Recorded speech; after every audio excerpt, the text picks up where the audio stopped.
Parents calling it quits, giving up their kids. It's called relief of custody. They're so young. It's a huge problem right here in our backyard. I want to relinquish my rights. I can't do this anymore. It's easy to be like, oh, they just want to give up their kid. They are in active crisis. You know, they're struggling in the home, in the community, and at school. People are pushed to their limits. Hundreds of cases filed in the past 5 years. At the end of the day, this is a family member, and I think people feel like they may have given up. The entire family is going to be traumatized. After our story last fall, your reactions blew up our social media. I've heard of well-off parents emancipating their kids. Wow, I could never give up on my kid no matter what. This is so concerning for many reasons. What happens when they become adults? What kind of people will they be? It happens to every kind of family. I don't think relief of custody can discriminate. It's been all walks of life, all demographics. And nothing seems to be working. We need to figure it out. The children deserve it, our families deserve it. In the western part of the state, we have about 20% of the population, but we have probably close to 50% of the relief of custody petitions filed. Relief of custody is shrouded in hopelessness. In their mind, they've tried everything they can. This is a 10 News special as we dig into the custody crisis Virginia's seeing. I'm Jenna Zibton. Over the next 30 minutes, we're breaking down how we got here, the trends in the Commonwealth and across the country. You'll hear the emotional stories from people who lived through their parents making this heartbreaking decision and the workers in the thick of these cases trying to prevent them. These are growing at an increasing rate in Virginia, truly to crisis level. Some calling this a minefield we must address.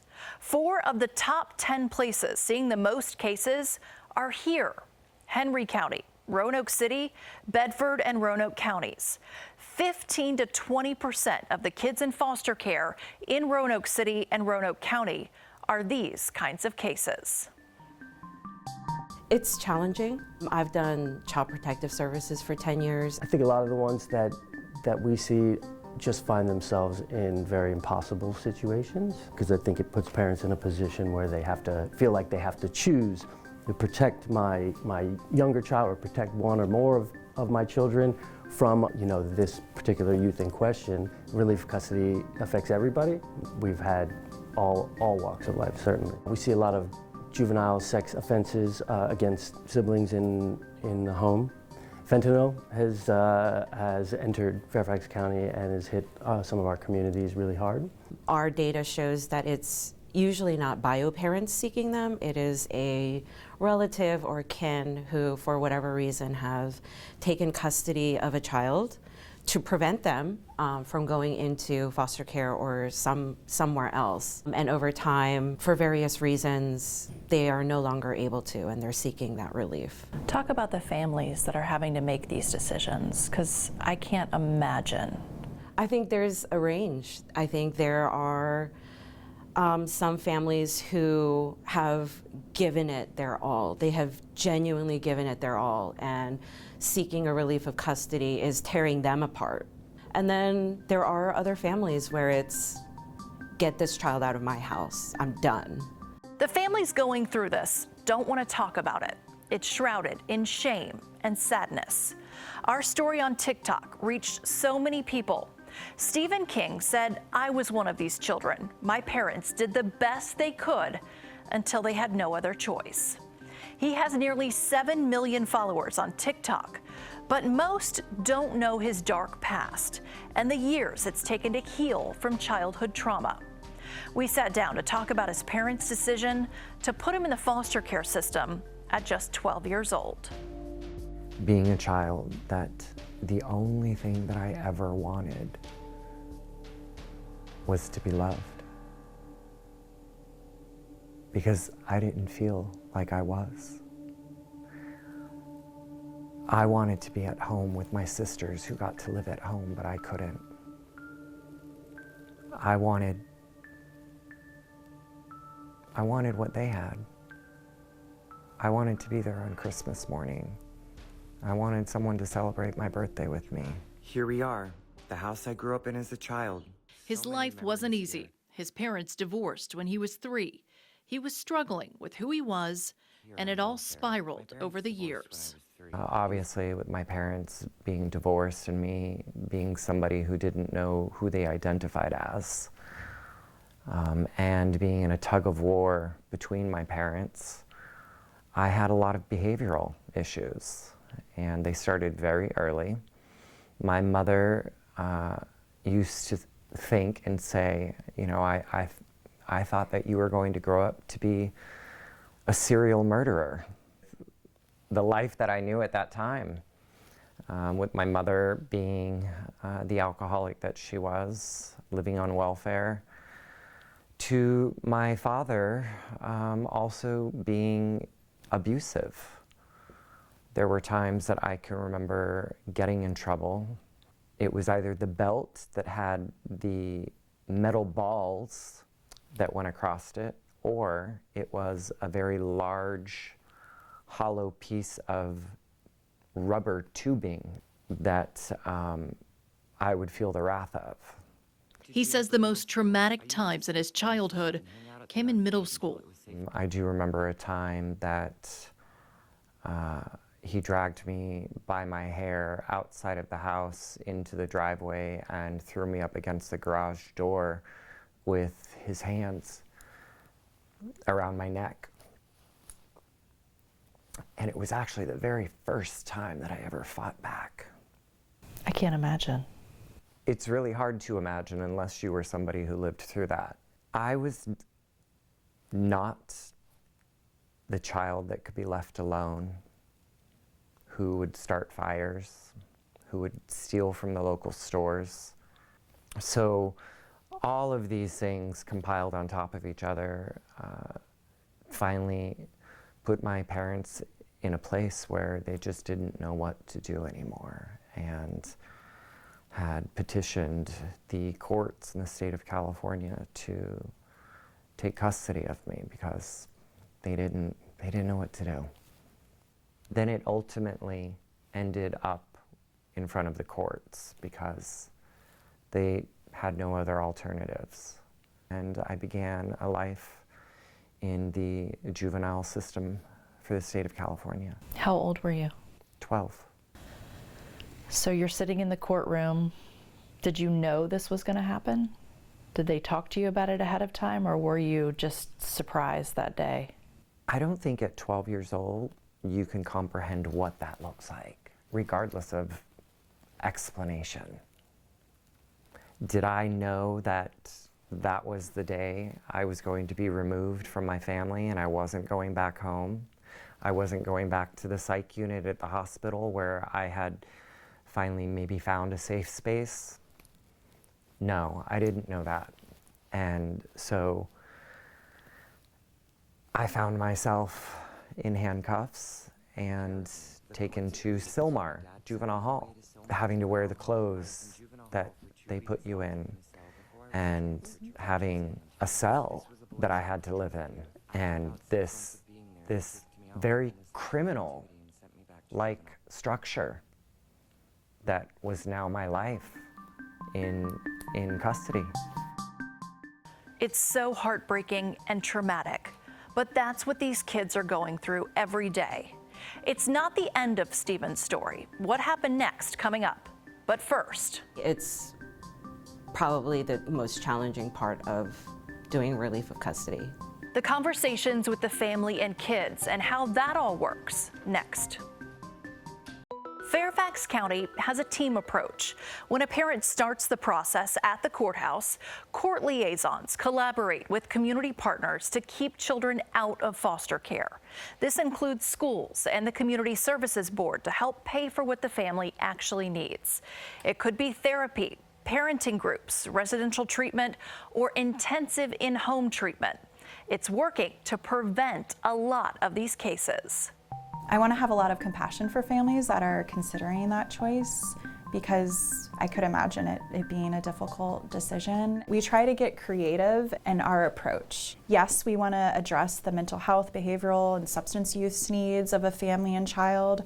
And we want to build upon their strengths. So what are the things that you like to do that bring you joy? So some of the creative things I would say is like funding a gift card for the family to go to their favorite restaurant. Like as simple as that may sound, like having those opportunities to connect and have fun together is important. A lot of them don't know specifically, they can't say what they need. They're just at their wits' end. They're in their own trauma, they're tunnel vision, they're desperate, they want relief, and they hear relief of custody, and they're like, oh, that must be what I'm seeking. When some of them are like, I don't want this child in foster care, but I need help. And then we go see the youth, typically at school. And what kinds of questions are you asking them? A lot of the time, these youths have no idea. They have not been told. What is that like? For me, it's probably the most challenging part of doing relief of custody, because it's hard to, after having listened to this youth say, yeah, I mean, we have some challenges, but you know, we're making it through, and you've gathered that in the youth's perspective, they're safe and they're somewhat secure, and you're like ripping that away from them. It's often like a visual change, and they do definitely experience a whole range of those emotions, from anger to sadness to denial, all of that. The family and child assessment happens within 60 days. This includes talking with the family, child, providers, anyone with information on the total picture of the family. At the same time, the court process is going on. This isn't considered an emergency, so a status hearing is scheduled when there's room on the docket. That could be months. At the trial, which could be months later, the parents are putting on a case of why they should be relieved of custody. It takes about 6 months to a year for the entire court process to happen. In my experience, the ones that do make it to court are ones that we support entering care, because that means that absolutely every avenue has been attempted. And when the judge grants that final order, what is it like for the family? I think that it's a mix of a lot of different emotions. I think there's got to be some relief, but I think it comes at a cost. I think that I think it's hard. At the end of the day, this is a family member, and I think people feel like they may have given up. Once they get over the initial shock and the grief and the sadness and the anger, I think a lot of them have to pivot to, well, what's going to happen to me? Most likely it's not a family right away. It's going to be another placement in some sort of institution, whether it's a group home or a residential. So kind of preparing them for that. And they're so young.